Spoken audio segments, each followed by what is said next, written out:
지난 7월 30일 또 한 분의 아픈 역사가 별이 되었습니다. 향년 93세 김재심 어르신은 배부르게 먹여주고 공부도 시켜준다는 일본인 모집책에 속아 1944년 5월 미쓰비시 중공업 나고야 항공기 제작소에 강제 동원됐습니다.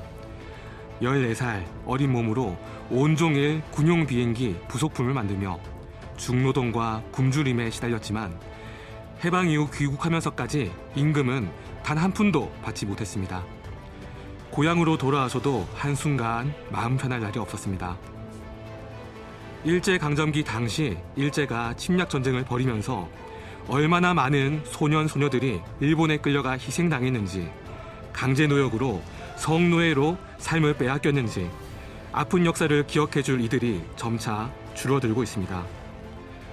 32년 전 오늘 1991년 8월 14일 김학순 할머니는 처음으로 일본군 위안부 피해 사실을 증언했습니다.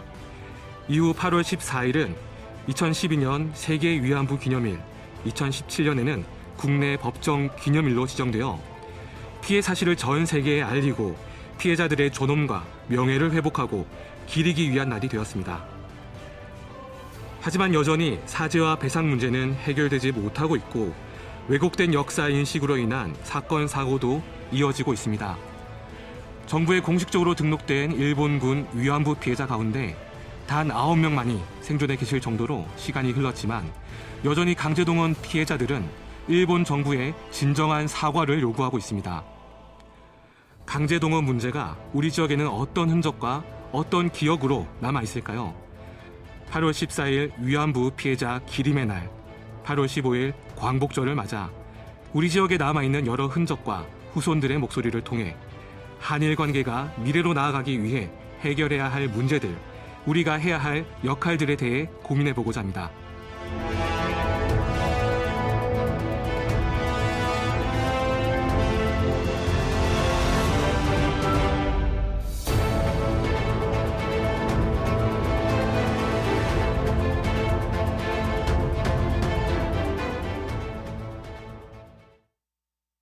안녕하세요. 저는 시민활동가 김선재입니다. 오늘과 내일 제가 찾은 지역의 의미 있는 현장들, 여전히 남아있는 지역의 아픈 역사의 흔적들과 남겨진 분들의 이야기를 들려드리고자 합니다.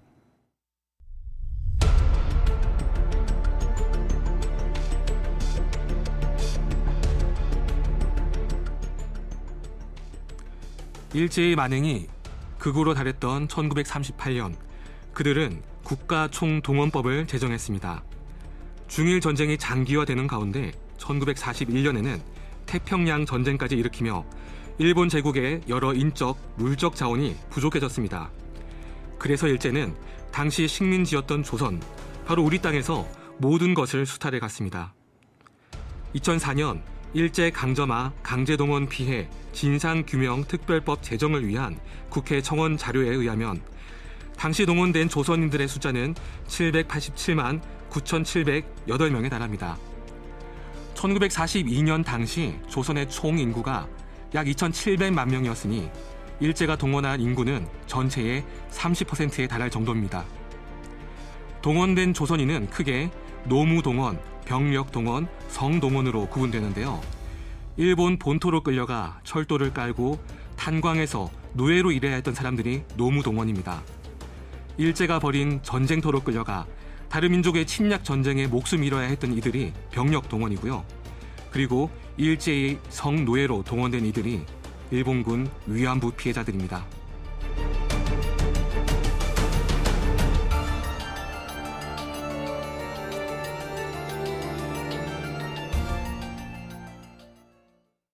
(1991년) 고 김학순님이 위안부 피해를 최초로 증언한 이후 2011년 1000번째 수요시위를 기념하며 일본 대사관 앞에 평화의 소녀상을 건립했습니다.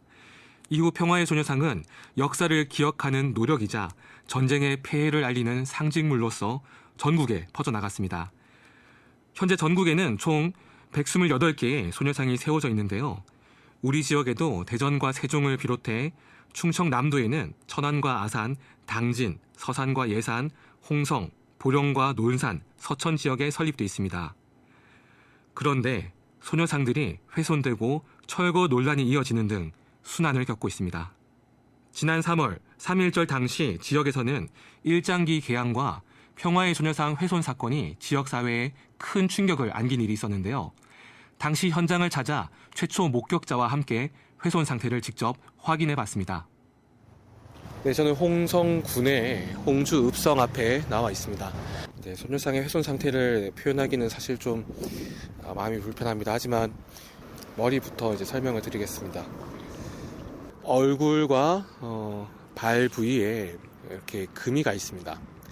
눈에서 눈물이 마치 흘러내리는 것처럼 뭔가 날카로운 것으로 찢고 긁어서 칠이 벗겨지고 금이가 있는 모습입니다. 머리 부분도 많이 찍혔네요. 움푹움푹 이제 펴 있습니다. 펴서 이제 조각들이 좀 떨어져 나간 것 같아요. 이렇게 온몸 군데군데 상처나 있고 조각이 떨어져 있습니다. 오염물질이 묻어 있고 보기가 너무 마음이 아픕니다. 홍성군의 소녀상은 홍주 읍성 바로 앞에 설치되어 있습니다. 실제 마주한 소녀상을 두고 말로 설명하기가 마음이 너무 아팠습니다. 머리는 둔탁한 무언가로 내리친 것처럼 수십 군데가 파였고 아주 예리한 도구에 의해 얼굴과 눈, 손등, 발등이 긁히고 파여 있습니다. 현장에서 훼손을 발견해 신고한 시민 신인섭 씨에게 이야기를 직접 들어봤습니다.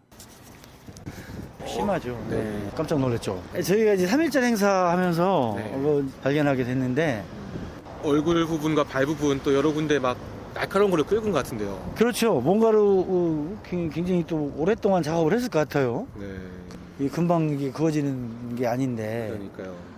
이게 한 번에 한 건지 또 여러 번에 한 건지도 모르겠고 하여튼 상황은 좀 심각한 상황인 것 맞습니다. 네. 처음에 발견했을 때 마음이 많이 좀 안 좋으셨겠어요. 특히 뭐 요즘 같이 한일 관계가 정상적이지 않은데 그런 상태에서 이걸 보니까 뭐 훨씬 더 답답하고 안타까웠죠. 홍성군의 소녀상은 2017년 광복절을 기념해 세워졌는데요. 역사 정의를 실현하고자 하는 시민들의 십시일반 모금을 통해 만들었습니다. 이후 매년 3.1절에 소녀상 앞에서 기념 행사를 이어오고 있는데 올해 기념식 자리에서 훼손 상태를 발견한 겁니다. 이거는 그 홍성 경찰서에 일단 고발을 할 예정입니다. 그러니까 이제 이 근처 뭐 인근에 CCTV를 확인한다 하더라도 쉽지는 않을 것 같아요. 아무래도 확인한다는 건. 지난주에 이제 시민사회 단체들 좀 만나기도 했고요. 그렇게 해서 어쨌든 어렵더라도 찾아내주길 바라야죠.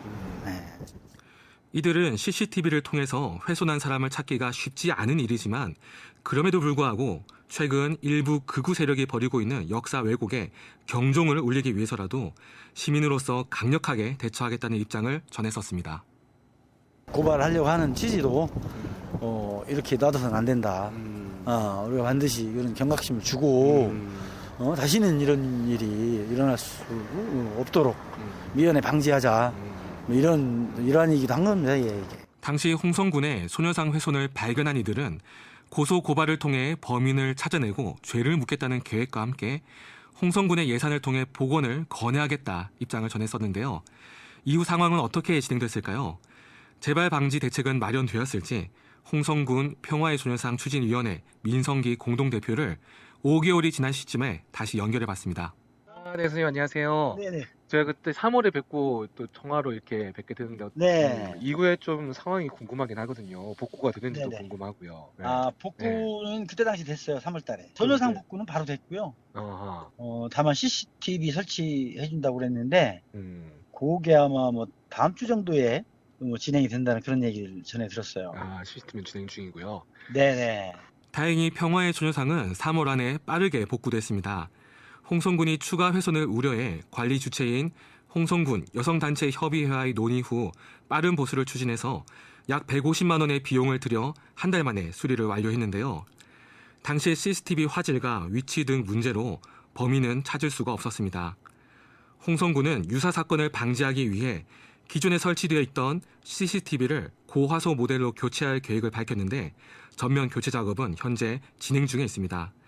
다만 범인을 고소 고발하는 과정에는 어려움이 많았다고 합니다. 그때 훼손했던 그 사람을 좀 찾고자 하셨잖아요.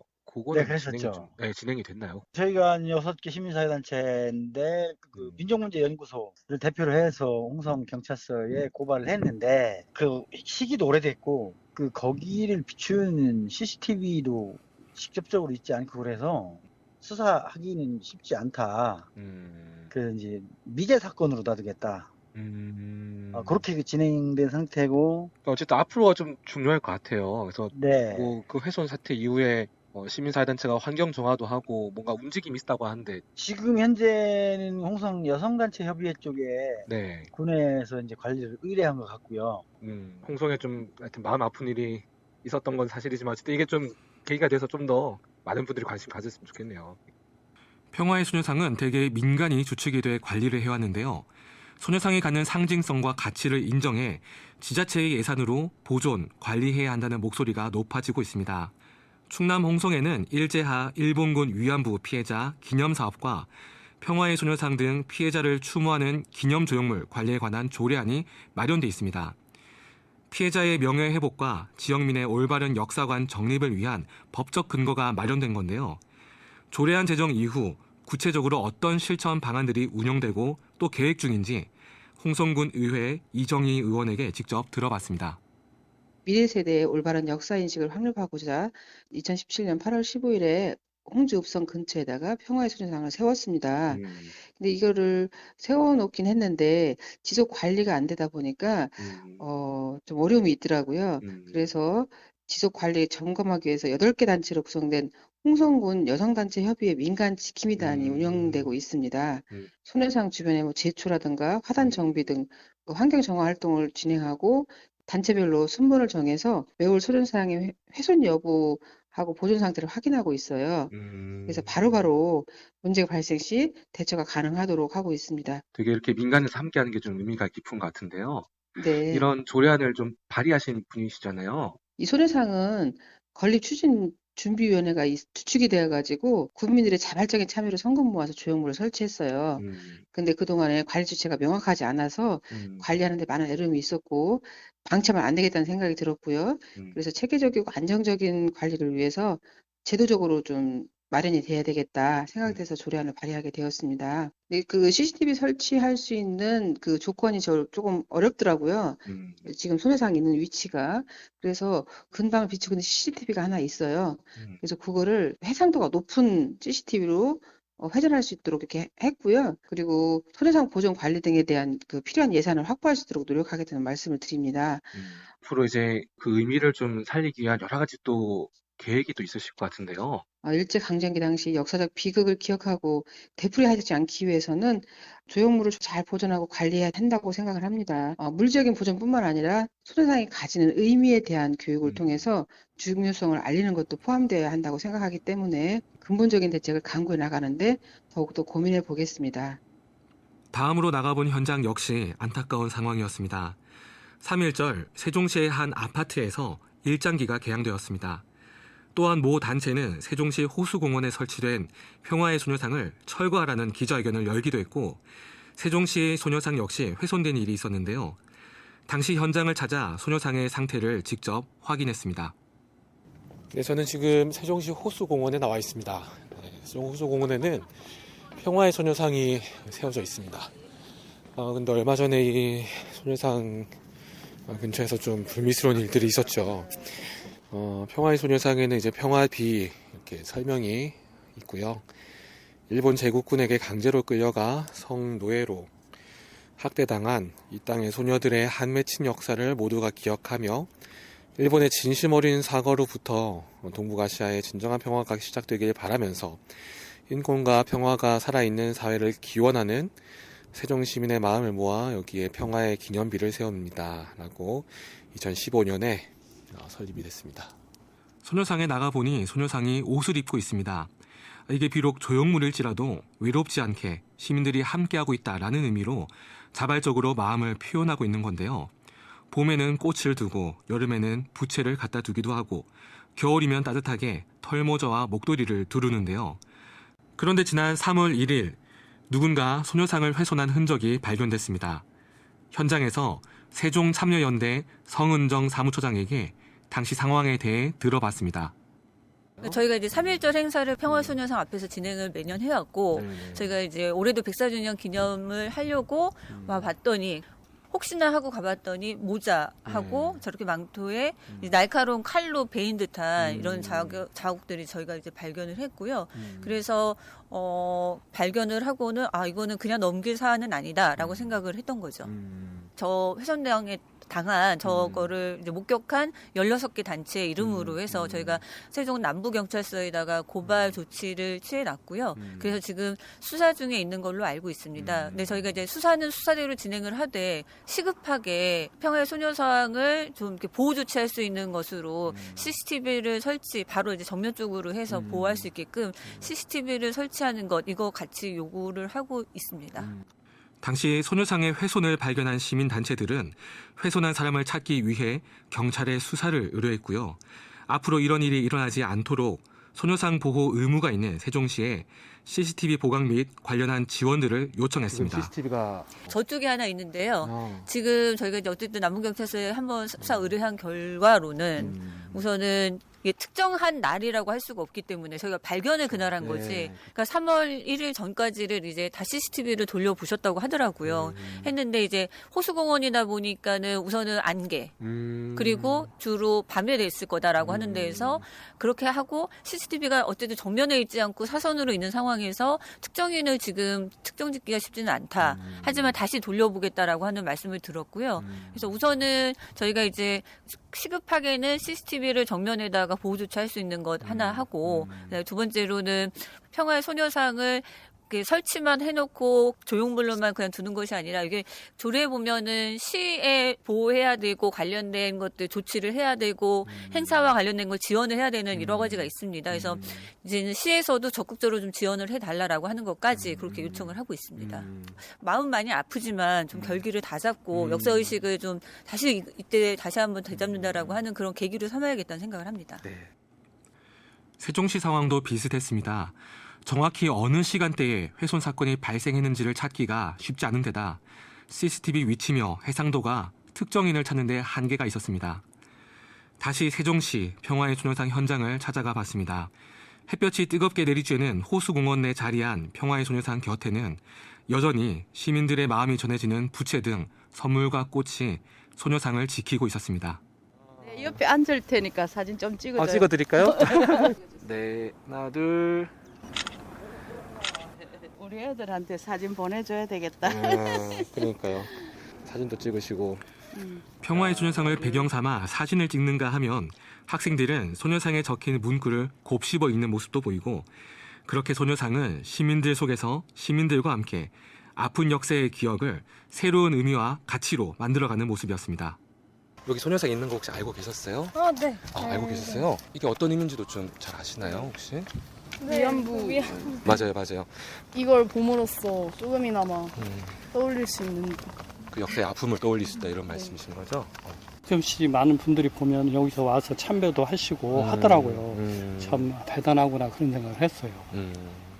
평화의 소녀상 훼손 사태 이후 세종시에서도 관리 개선과 CCTV 확대 요구 등 움직임이 있었습니다.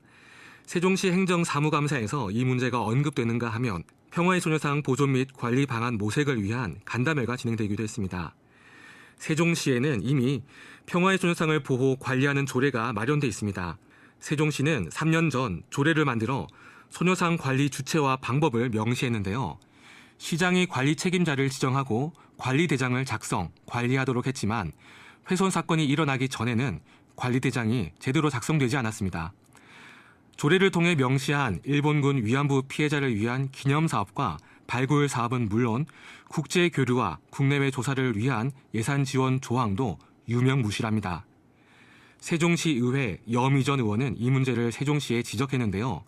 이후에 어떤 답변을 들었고 또 어떤 대책들이 마련되고 있을까요? 직접 문의해봤습니다. 설모자가 예리한 흉기를 그어지고 찢어지는 있을 수 없는 상황과 더불어 일부 왜곡된 역사를 지닌 보수이익 단체가 소녀상 철거를 주장하는 집회가 있었잖아요. 네, 맞아요. 시의원을 떠나서 세종 시민의 한 사람으로서 참으로 비통하고 부끄럽게 생각되는 사건으로 기억을 하고 있는데요. 네네. 이 관리 주체인 세종시가 조례에 명시되어 있는 것처럼 소녀상 관리에 대한 책무를 다하지 못하였기 때문에 발생한 사건이라고 볼 수 있고요. 어찌 보면 예견된 사건이라고 말할 수 있는 부분은 세종시에 그 소녀상을 지키는 전용 카메라 설치와 경고 안내판이 설치되었다면 비통한 사건이 생겼었을까라는 생각을 하게 되는 부분입니다. 추경예산 심사 기간에 소녀상 전용 카메라 설치 예산을 반영하였습니다. 현재 시청 담당자분이 그 사업에 대해서 진행하고 있는 것까지 제가 확인하고 인터뷰를 진행하고 있습니다. 조례에 엄연히 기림제 예산 반영이 명시되어 있고 관리의 주체로서 소녀상을 보존하고 그것에 대해서 지켜야 됨에도 불구하고 그 사건 발생하기 이전에도 한 번도 예산을 반영한다든지 주체적인 역할을 시행한 바가 없습니다. 다음 연도부터는 그 소녀상 관련한 역사 교육과 기림제에 직접적으로 주체적으로 역할을 할 수 있도록 본 예산에 반영할 수 있도록 최대한 노력하도록 하겠습니다. 이 소녀상이라는 것이 단순한 조형물이 아니잖아요. 그럼요. 우리의 아픈 역사가 재발하지 않도록 시민 교육에 최선을 다하도록 하겠습니다. 평화의 소녀상 훼손 사태 이후 지역에서는 많은 이들이 문제의 심각성에 공감하고 대책 마련을 위해 함께 힘썼습니다. 하지만 그럼에도 평화의 소녀상 순환시대는 훼손에서 그치지 않습니다. 아예 철거를 주장하는 목소리들도 나오는데요.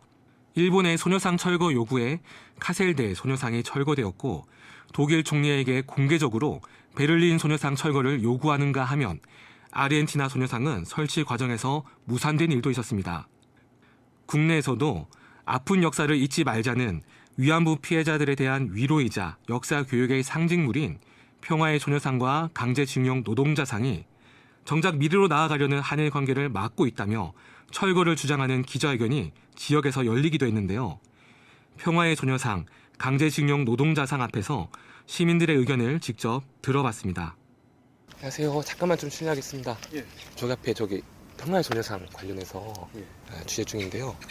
혹시 저기 소녀상 있는 거 혹시 알고 계셨나요? 예, 운동하러 나올 때마다 보니까 알고 있습니다. 몇몇은 이걸 좀 훼손하기도 하고 철거해라 이런 주장도 하긴 하더라고요. 예. 그래서 시민분들 생각은 어떤지 좀 듣고 싶어서 왔습니다. 저런 걸 세운 자체가 지나간 역사를 인식하자, 잊어버리지 말자는 의미로 설계를 하고 만들었을 거라고 생각하는데 그렇죠. 네. 근데 그 기억을 지우자고 하는 거는 뭐 제 개인적으로는 조금 용납이 안 되는 부분이고요. 돌아가신 분들하고 살아계신 분들하고 이어주는 또 매개체 맞아요. 구심점이라고 보기 때문에 이런 걸 설치해서 우리가 예전에 그런 아픈 역사를 가졌었다. 다시는 반복하지 말자. 그런 게 아마 내포되지 않았을까. 그걸 만들었을 당시에 그렇게 생각을 하는데 저걸 없애자는 거는 지나간 걸 다 없애버리자는 거는 똑같은 거죠. 저는 그렇게 생각합니다. 알겠습니다.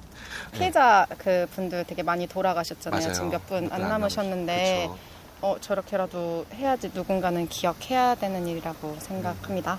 글쎄 굳이 철거를 해야 될 필요가 있을까요? 제가 세종시 학교를 계속 다녔는데 학교에서도 거기에 대해서 좀 더 교육을 많이 하게 되더라고요. 그래서 저는 그 학교마다 좀 더 세우고 이제 그런 공공시설에서 많이 내리면 좋지 않을까. 이런 조형물들이 좀 어떻게 활용되면 좋을까요? 보기만 해도 관심을 갖는 사람들이 훨씬 늘어난다고 생각을 해서 철거는 완전 반대로 생각합니다. 평화의 소녀상과 강제징용 노동자상 앞을 지나는 시민들에게 이러한 상징물 철거 주장에 대한 다양한 의견을 들어봤습니다. 소녀상 철거 논란에 안타까워하기도 하고 의문을 제기하는 분이 있는가 하면 철거에 찬성한다는 시민도 계셨습니다. 내 생각으로는 지금 뭐 저거 구태여 저런 거 해놔야 해놓을 필요가 있을까 하는 그런. 혹시 이유도 들을 수 있을까요? 옛날 과거에 묶여가지고 우선은 그 뭐 발이 묶여 있는 것보다는 차라리 앞을 내다보고 서로 협력해서 발전해 나가는 게 난 더 좋다고 생각을 했는데 옛날은 옛날이고 있지는 말되 앞으로 우리가 협력을 해서 서로 발전해서 나가는 게 난 더 양국의 이익이 될 거라고 생각하고 과거에 묶이지 말고 앞을 내다보고 발전해 나가기 위해서는 소녀상이 의미가 없다는 주장을 하셨는데요. 하지만 대부분의 시민들은 철거 주장에 납득하지 못했습니다. 아니 철거를 해야 될 이유가 왜 있는지 모르겠어요. 저는 우리의 과거에 있었던 일들이고 미래에 알아야 할 일들이고 그렇죠. 네. 더 성장할 수 있는 국민의식도 좀 달라지지 않을까요? 이게 철거하면 안 되는 게 국력이 약하면은 이런 경우가 있으니까 본보기로 있잖아요. 이거 뭐 해놔야지. 기억하는 의미가 기억하고 크다는. 해야죠 이게. 우리 지역에도 평화의 소녀상 철거 논란이 있었습니다. 충남대학교의 소녀상은 우리나라 국립대학교 교정에는 최초로 세워진 소녀상인데요. 지난 2017년부터 건립이 추진되었습니다. 처음 소녀상 설립을 추진한 것은 충남대학교의 재학생들이었는데요. 총학생회가 중심이 되어 추진을 했고 이에 공감하는 지역의 여러 시민들이 성금을 모아 소녀상을 제작했습니다. 하지만 막상 제작이 완료되어 학내에 설치를 앞두게 되자 학교 측은 설치 시기와 장소를 두고 여러 우려를 제기했습니다. 그렇게 차일피일 미뤄지던 소녀상 설치가 지난해 8월 15일 밤에 이루어지게 되었는데 충남대학교 소녀상 건립에 주도적 역할을 한 민주동문회 고상삼 사무국장의 이야기로 들어봤습니다. 이게 좀 의미가 남다른 것 같거든요. 어쨌든 미래 세대가 이제 자라는 대학이라는 공간에 이게 세워진 거잖아요. 학내에 세워진 특별한 좀 의미가 있을 것 같은데 어떻게 좀 보고 계세요? 2017년도부터 충남대 교내 안에 소녀상 건립에 관해서 일단은 학생들이 논의가 공론화가 시작이 됐었죠. 공론화 됐었고 지역 사회를 대상으로 모금 활동을 해서 전체 2,800만 원 정도 소요된 제작비에 있어서 한 1,700 정도를 모금을 해서 뭐 학생 그리고 교직원, 뭐 교수들 대상으로 했을 때 90% 이상의 압도적인 그러니까 소녀상 건립을 찬성하는 그런 구성원들의 이제 의지가 있어서 그 힘을 바탕으로 이제 소녀상을 학내에 건립하자 이런 논의들이 급속도로 진척이 됐는데 문제는 학교 당국에서 이러저러한 뭐 이렇게 걱정도 많고 일본과의 그러니까 아무래도 대학이다 보니까 학술 교육, 취업이나 뭐 이런 문제에 있어서 소녀상을 건립함으로 인해서 그들한테 피해가 손해 갈 수 있다라는 뭐 이런 걱정들, 문제의식들이 있어서 잘 진척이 안 됐었죠. 그럼에도 불구하고 학내에 소녀상을 건립하자라는 뭐랄까 의견 합의는 좀 어느 정도 되었다라고 판단이 들어요. 그래서 이제 그 장소에 있어서 잘 진척이 안 되다가 결국에는 그 작년 2022년 8월 15일 밤 9시에 소녀상을 건립을 하게 된 거죠. 학교 측은 협의가 이루어지지 않은 설치라며 소녀상 철거를 엎어놓기도 했습니다만 다행히도 충남대학교 교정의 소녀상은 아직 자리를 지키고 있습니다. 학교 측은 소녀상 설치를 주도했던 학생들에 대해 징계를 고려하겠다고 했었는데요. 여러 의견이 수렴되어 학생들에 대한 징계나 불이익은 없었다고 합니다. 그럼 이제 작년에 그 학교 측에서 시위를 통보하고 막 그런 일들이 있었는데 어쨌든 그 시민들의 노력으로 여러 사람들의 노력으로 지금 일단 막아낸 상황으로 보는 게 맞겠네요. 다행스럽게 소수의 학생들에 대한 징계는 없다 이런 식으로 그렇게 결론을 내린 걸로 그렇게 알고 있습니다. 그래서 자연스럽게 학내 하나의 조형물로 그렇게 이제 받아들이는 방향으로 이렇게 그런 방향을 갖고 있는 것이 아닌가라는 생각을 한번 가져보고 있습니다. 기대일 수도 있어요. 독일 중부 헤센주에 위치한 카셀 주립대에는 평화의 소녀상이 설치되어 있었는데요. 이 역시 학생들이 주도해서 설치한 소녀상이었고 독일 대학교로서는 처음으로 캠퍼스 내에 세워진 소녀상이었습니다.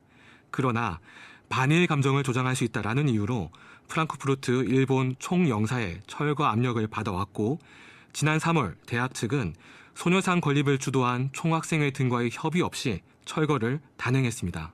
우리 민족이 아닌 독일 학생들이 독일 학생들이 위안부라는 그 역사적인 상처 그리고 그런 전쟁 폭력 이런 것들이 이제 되풀이되어서는 안 된다라는 흔히 얘기해서 보편적 인류애와 휴머니즘에 입각해서 독일 학생들이 소녀상을 좀 세우게 되었는데 기습적으로 아무런 통보도 전달되지 않은 채 기습적으로 철거가 됐는데 그 소식을 접하면서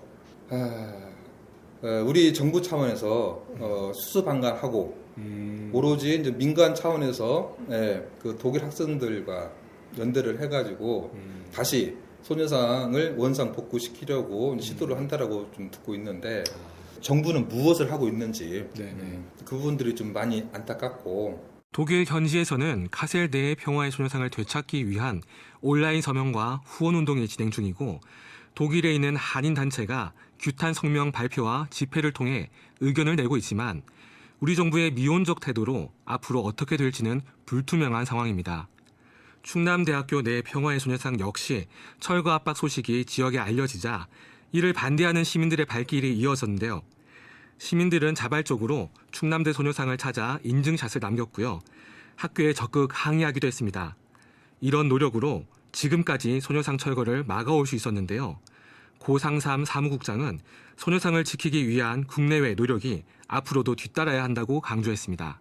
작년에 이제 세우고 나서 건립하고 나서 종종 학교에 들어가서 소녀상을 둘러보고 학생들의 이제 반응도 이렇게 지켜보고 이렇게 했는데 솔직히 이 소녀상을 건립하기 위해서 노력했던 사람들의 기대만큼 학내 구성원들의 반응이 그렇게 뜨겁거나 진지하고 이런 느낌들은 사실 못 받았거든요.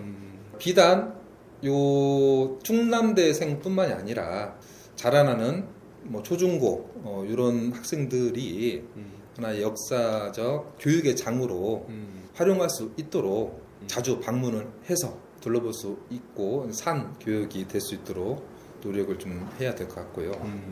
대전 시민들 지속적으로 소녀상 한번 세웠다고 다 끝이 아니니까 그렇죠. 관심 갖고 그리고 주변에 좀 알리는 이런 노력들을 더욱더 해 주셨으면 좋겠다. 결국에는 역사적인 상징물을 통해서 우리 후손들에게 제대로 된 역사를 이제 가르치고자 하는 그런 노력을 관심과 노력을 좀 기울여 주시면 좋겠다. 그러니까 우리 힘으로 시민들의 힘으로 소녀상을 지켜야 된다라는 인식들을 더욱더 강하게 가져주셨으면 좋겠다라는 그런 바람을 전합니다. 지난 3월 세종에서는 평화의 소녀상 철거를 주장하는 기자회견이 있었습니다. 지난 6월 제주에서는 한 단체가 평화의 소녀상이 거짓과 증오의 상징이라며 위안부상을 철거하라고 주장해 논란이 된 적도 있습니다.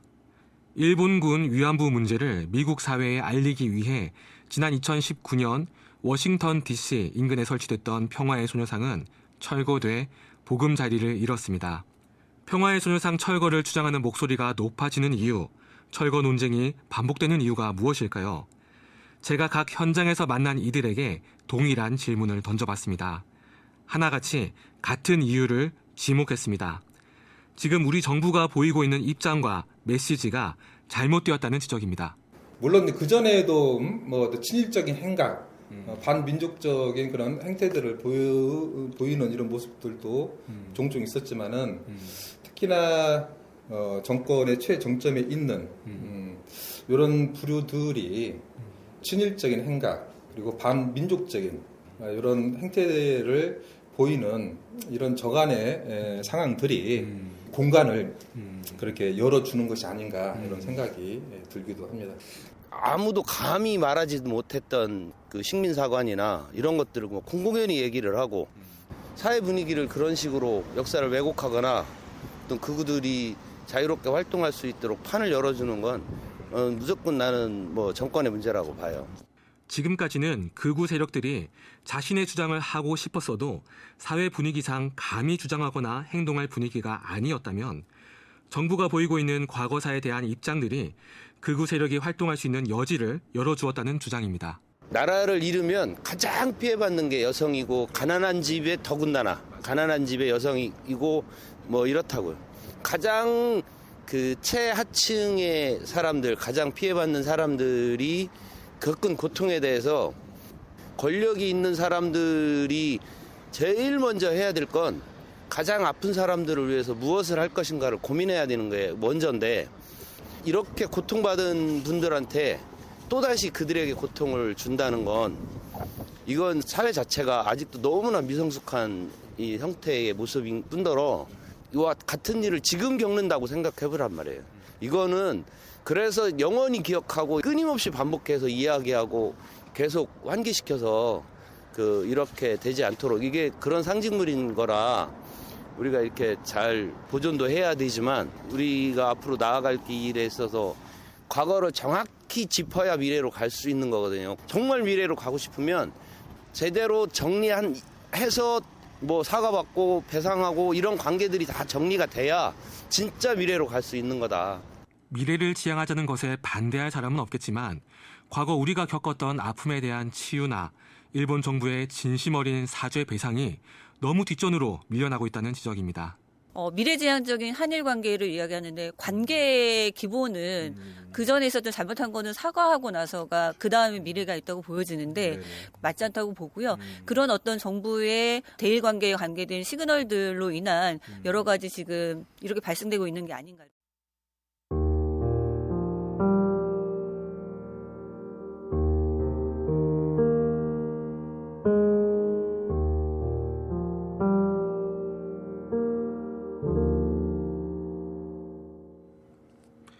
평화의 소녀상 훼손, 철거 논란에 가장 속상하고 가슴 아파하는 이들은 피해자 당사자분들과 유족들인데요. 일제강점기 식민지 조선 땅에서 일본군 위안부로 끌려간 사람은 대략 20만 명으로 추정하고 있습니다. 하지만 지금까지 정부에 피해자로 등록한 분은 240명에 불과합니다. 당신들이 겪었던 괴롭고 치욕스러운 일에 대해 털어놓지 못하고 침묵을 선택한 분들이 훨씬 많다라는 것을 뜻합니다. 그나마 등록한 분들 중에서도 현재 생존해 계신 분은 전국에 단 9분에 불과합니다. 이분들의 평균 연세는 올해로 94.4세입니다. 그중 한 분과 연락이 닿았습니다. 일본군 위안부 피해자 김경애 할머니인데요. 일제의 만행을 역사 앞에 당당히 고발한 분입니다. 현재는 너무나 고령의 병환으로 의사소통이 어려우신 상황으로 대신 따님인 김민정 씨를 통해 이야기를 들을 수 있었습니다. 안녕하세요. 저는 김경애 할머니의 딸 김민정이라고 합니다. 어머님께서 참 말로 다 표현할 수 없는 그런 가슴 아픈 일을 겪으셨을 텐데. 제 어머니께서는 겪으신 일을 생각하면 언제나 가슴 한 곳에 깊은 아픔이 있습니다. 어린 나이에 지극히 평범한 일상을 보내다가 일본에게 속아 이국 땅으로 끌려가 험한 고초를 겪으셨는데요. 저도 정확히 겪으신 고통에 대해 잘 알지 못합니다. 딸인 저에게 말하지 못한 아픔이 있었기 때문이겠죠. 김경애 할머니는 따님에게조차도 자신이 당한 피해 사실을 알리기까지 시간이 걸렸다고 합니다. 그 상처를 떠올리는 일도 또 자신의 딸이 받을 충격과 상처도 염려됐기 때문입니다. 그럼에도 용기를 내 증언하신 피해자분들을 보며 피해 사실을 알리기 시작했습니다. 그러다 어느 순간부터 제게 들려주신 그때의 암울했던 기억을 토로하시기 시작하셨습니다. 혈육인 제가 받을 상처를 생각하시어 많은 것을 머뭇거렸고 인내하시는 모습이었어요. 그동안 억울하고 부당하게 겪은 역사적인 측면을 함께 하시었고 이제 90이 넘은 연세에 병고에 시달리고 계십니다. 병고에 시달리고 계신 위안부 피해자 김경애 할머니나 그 따님인 김민정 씨에게 평화의 소녀상은 어떤 의미일까요? 질문 드려봤습니다. 평화의 소녀상을 보면서 저는 저희 어머니의 어린 소녀 때의 모습이라고 생각합니다. 그토록 힘들었던 그때의 어머니의 딸인 저의 모습이기도 합니다. 네, 우리의 모습이라 할 수 있겠네요. 훼손 당하기도 하고 또 아주 일부지만 이제 철거하라는 그런 사람들의 의견도 있는데 이에 대해서 좀 어떻게 보세요? 네, 나라가 힘이 없어서 지켜주지 못한 어린 소녀들을 다시 한번 버리는 것이라 생각합니다. 기억하기조차 끔찍한 고통을 후대인 우리가 다시 한번 그와 같은 고통을 주는 것이지요. 올바른 나라의 국민이라면 아픔의 역사를 되새겨 그와 같은 일이 다시는 일어나지 않도록 우리 모두가 기억하는 일이 국가와 국민이 해야 할 일이라고 생각합니다. 네. 또한 국가 배상 문제에 있어서도 피해자들의 입장에서 피해자의 의견이 반영돼야 한다고 강조했는데요. 일본은 수십 년이 지난 오늘까지도 제대로 된 사과 한마디 없고 진정으로 자신들이 벌인 만행을 인정하지 않고 있습니다. 피해를 받아 한평생 잊을 수 없는 고통 속에서 사신 분들에게 진정한 위로가 될 사과 없이 일본과 일방적인 외교는 있을 수 없는 가오를 다시 벌이는 것이라고 생각합니다. 끝으로 이제 어머님께서 정정하실 때 이제 우리 후손들에게 꼭 그렇게 전하고 싶은 그런 말씀들이 있으셨을 것 같아요. 지금을 고령으로 병마에 지쳐 계셔서 뚜렷한 말씀을 듣기 어렵지만 제가 기억하는 거는 어머니는 용기를 내어 아픔을 드러내시었고요. 다시는 이 땅에 억울하게 피해받는 이가 없도록 하기 위함이었습니다. 네, 그 뜻을 꼭 이제 좀 널리 저도 알리도록 하겠습니다. 일본으로 징용된 조선인들은 대개 16에서 22살 사이의 젊은 청년들이었습니다. 이들은 일본 각지의 탄광, 건설 현장, 군시설 공사장 등에 배치됐는데요. 이들의 일과 시간은 보통 오전 6시부터 오후 6시에서 8시 정도로 하루 10시간에서 14시간 중노동이었고 일본인 광부가 꺼리는 가장 깊은 곳 또는 가스 발생이나 낙반 사고가 빈발하는 산업재해의 위험이 높은 곳에 배치되었기 때문에 부상과 사망 사고도 잦았습니다. 노동자들이 도주를 꾀하거나 조금이라도 일이 마음에 들지 않으면 그를 핑계로 구타를 자행했습니다. 지난 2018년 대전에 거주하시던 유일한 강제동원 피해자 최장섭님이 별세하셨습니다. 최장섭님은 일제에 의해 군함도에서 무려 2년 6개월 동안 강제 노역을 하셨는데요. 유가족인 아드님 최기현 씨를 만나 입장을 들어봤습니다. 징용자들은 쏘러 갔는데 군대 막사처럼 이렇게 그 침상인데 침상 발목까지 물이 찼더라는 거예요.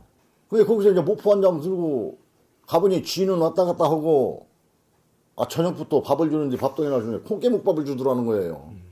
나이는 제일 어리고 16세니 뭐라고 해요. 혼이 그냥 다 나가서 아무 생각도 없고 망망대니까 바닷 가운데 그 딸랑 떨어진 거 손 도망치지도 못하는 것이고 죽으라면 죽으면 신용밖에 할 수밖에 없다는 거예요. 광산에 이제 탄광이 들어간 지하 뭐 그때 당시 3,000m까지 들어갔다는 걸 내가 알고 있어요. 책 다 나오는데 막 토할 정도로 막 가슴이 막 쓰리고 그러더라는 거예요. 그냥 얼마나 힘이 들으면은 살아야 되겠다는 의욕도 없어지더라는 거예요. 아무 방법이 없으니까. 아들 최기현 씨는 아버님이 생존해 계셨다면 정부가 제시한 강제동원 해법에 대해 피눈물을 흘리시며 가슴을 치고 몸져 누우셨을 거라 전했습니다. 글쎄요. 연세 드셔가지고 행동으로는 못 하시겠지만 피눈물을 흘린다고 해야 되려나 어떻게 어이가 없었을 거예요. 어이가. 응? 도저히 상식적으로 우리 이해를 할 수가 없는 일을 하고 있으니 분개하지 분개. 그러저러 말할 것이 없는 거지 뭐. 우리가 돈을 달랬어. 떡을 달랬어. 상상만 해도 몸져 누웠을 거예요. 양반. 몸져 누웠다고. 강제 동원된 이들은 대개 근무지 부근에 임시로 설치된 기숙사에 수용되었습니다. 방 하나에 7에서 10명이 함께 생활하여 다리를 뻗고 자기도 힘들 정도였고 사감이 항상 감시하여 외출도 금지시켰습니다. 고된 노동임에도 식사는 잡곡이나 저질의 쌀로 지어진 밥이 제공되었고 그마저도 양이 절대적으로 부족했습니다. 다치거나 병들어 일하지 못하는 사람에게는 식사량을 줄이거나 아예 주지 않았고 일할 가망이 없어지면 소에게 위로금을 주고 유기했습니다. 혹은 갱내 사고로 사망한 경우 구덩이를 파고 그냥 묻기도 했습니다. 저는 2018년에 일본 후쿠오카로 역사 기행을 갔었는데요. 그곳에서 우리 동포들에게 구전되어 온 신세 타령을 체록해 왔습니다. 내 고향은 경상북도에 있는데 나는야 어째서 일본 땅에 와 있느냐. 일본 땅 좋다고 누가 말했느냐. 배고파 죽겠네 하는 가사에서 우리 선조들의 가슴 아픈 현실이 여실히 담겨 있었는데요. 제1조선인 2세 배동록님의 목소리입니다. 우리의 고향은 경상북도인데 나누냐 어째서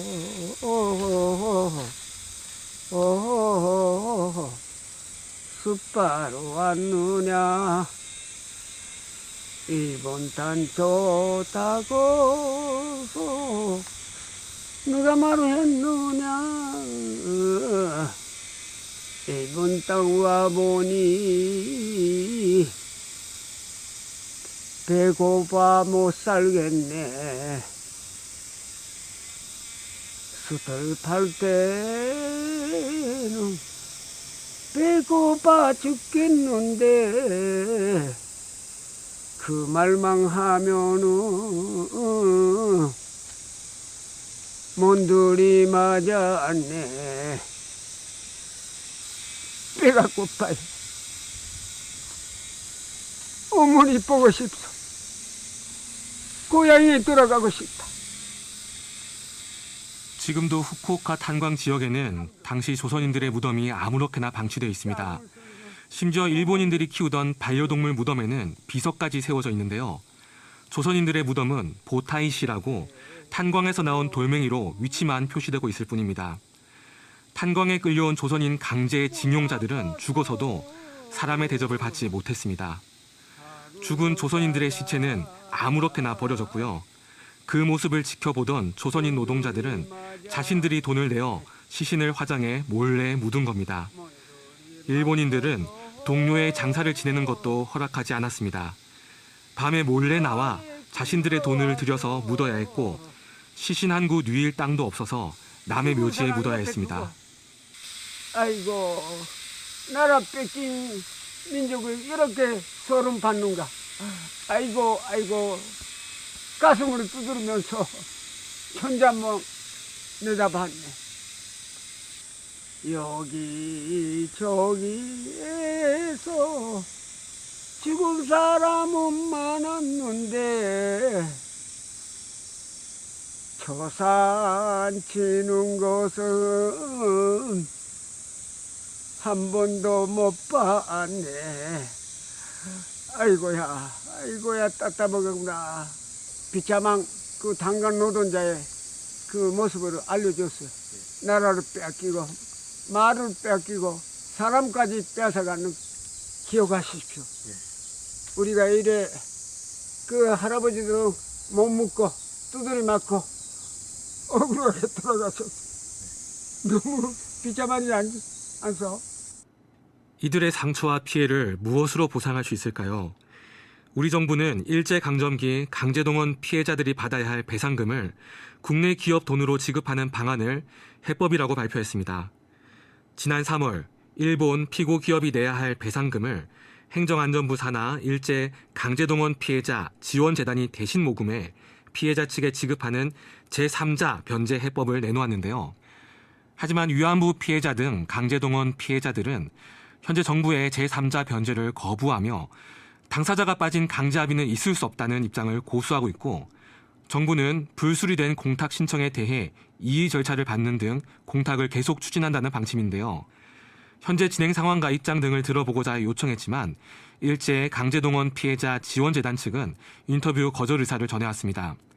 많은 분들이 관심을 갖고 바라보고 있는 사안으로 민감한 상황이라 인터뷰에 응하기 어렵겠다는 답변이었습니다.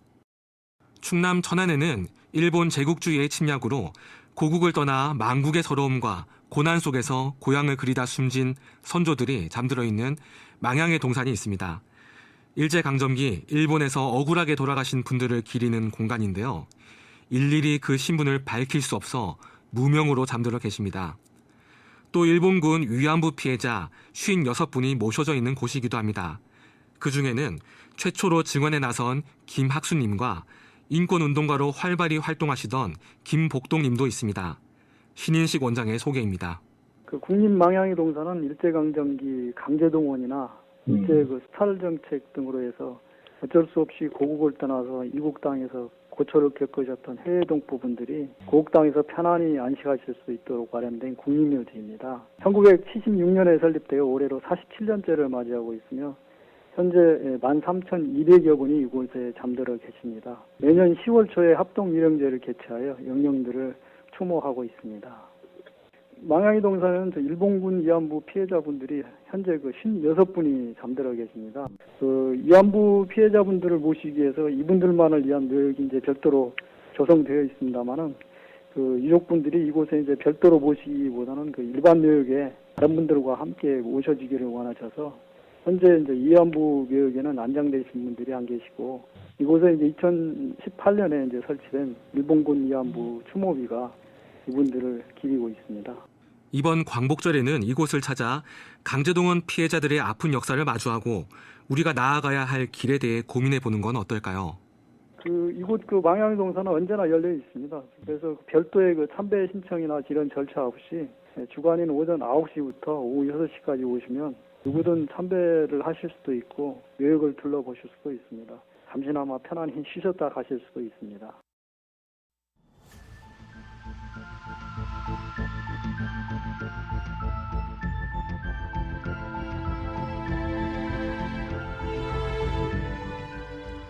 한일 관계는 당연히 미래로 나가야 합니다. 하지만 일본은 아직까지 일제의 조선 침략과 강제 동원이 불법이었다는 사실조차 인정하고 있지 않습니다. 일제강점 기간 동안 우리 선조들이 겪은 한 맺힌 일이 얼마나 많습니까? 이에 대한 사죄 배상 없이 어떻게 마냥 양국이 밝은 미래로 갈 수 있을지 의문입니다. 또한 우리 내에 일고 있는 역사 왜곡을 종식시키기 위해서라도 우리 역사를 아끼고 사랑하고 기억하는 시민들이 더욱 많아져야 할 것입니다. 내일 이 시간에는 대전 충남 지역에 남아있는 일제강점기 역사의 흔적을 돌아보며 왜곡된 역사 인식으로 인한 사회적 갈등을 어떻게 풀어나가야 할 것인가 함께 고민해봅니다. 청취자 여러분들의 많은 관심을 부탁드립니다. 지금까지 시민활동가 김선재였습니다.